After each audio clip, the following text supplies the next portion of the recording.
Hi welcome to real estate channel. హైదరాబాద్లో ఇళ్ల ధరలు భారీగా పెరగబోతున్నాయా? 2024 సంవత్సరంలో హైదరాబాద్లో ఇల్లు కొనడం కష్టమేనా? దీనికి సంబంధించిన పూర్తి వివరాల గురించి ఇప్పుడు మనం తెలుసుకుందాం. ఇళ్ల ధరలు కొత్త సంవత్సరంలో మరింత పెరగబోతున్నాయా? అవుననే అంటున్నాయి నిర్మాణ సంస్థలు. జనవరి 1 నుంచి చదరపు అడుగు ధరలను పలు సంస్థలు సవరించబోతున్నాయి. స్థలాలపై ఇస్తున్న రాయితీలు ముగుస్తాయని, ఈలోపే బుక్ చేసుకోవాలని స్థిరాస్తి సంస్థలు కోరుతున్నాయి.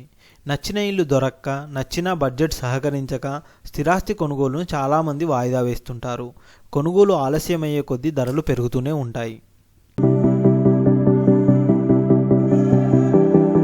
ఏకంగా 24% దాకా.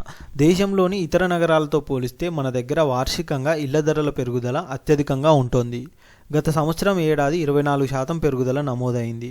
ఇంతలా ధరలు ఎందుకు పెంచుతున్నారని బిల్డర్ల ముందు ప్రస్తావిస్తే భూముల ధరల్లో పెరుగుదలతోనే ఇళ్ల రేట్లు పెరుగుతున్నాయని చెబుతున్నారు. నిర్మాణాలు పెరుగుతున్నాయి. సిటీలో గతంతో పోలిస్తే ఇటీవల సంవత్సరాల్లో వార్షికంగా నిర్మాణం పూర్తి చేసుకుంటున్న యూనిట్ల సంఖ్య గణనీయంగా పెరిగింది.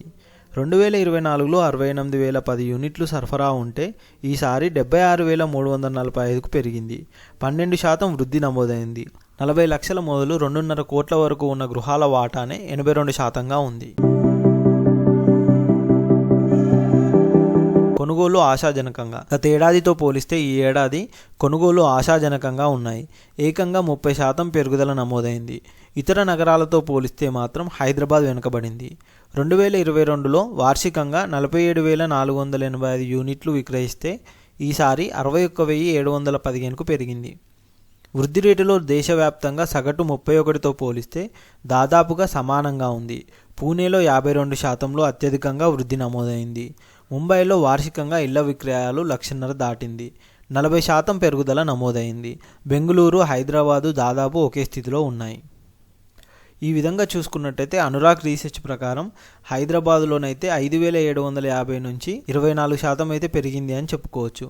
సగటున చదరపు అడుగుకైతే పోను ధరలు అయితే పెరుగుతూనే ఉన్నాయి. హైదరాబాద్లో ఎక్కడ చూసుకున్నా కానీ రియల్ ఎస్టేట్కి అయితే ఊతమిస్తే ఇస్తున్నది అని చెప్పేసి అనుకోవచ్చు.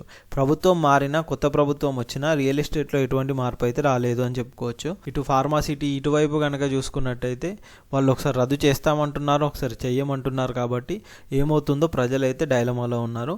ఇలాంటి రియల్ ఎస్టేట్ న్యూస్ కోసం అయితే మా ఛానల్ని సబ్స్క్రైబ్ చేయండి, షేర్ చేయండి, కామెంట్ చేయండి. Thank you.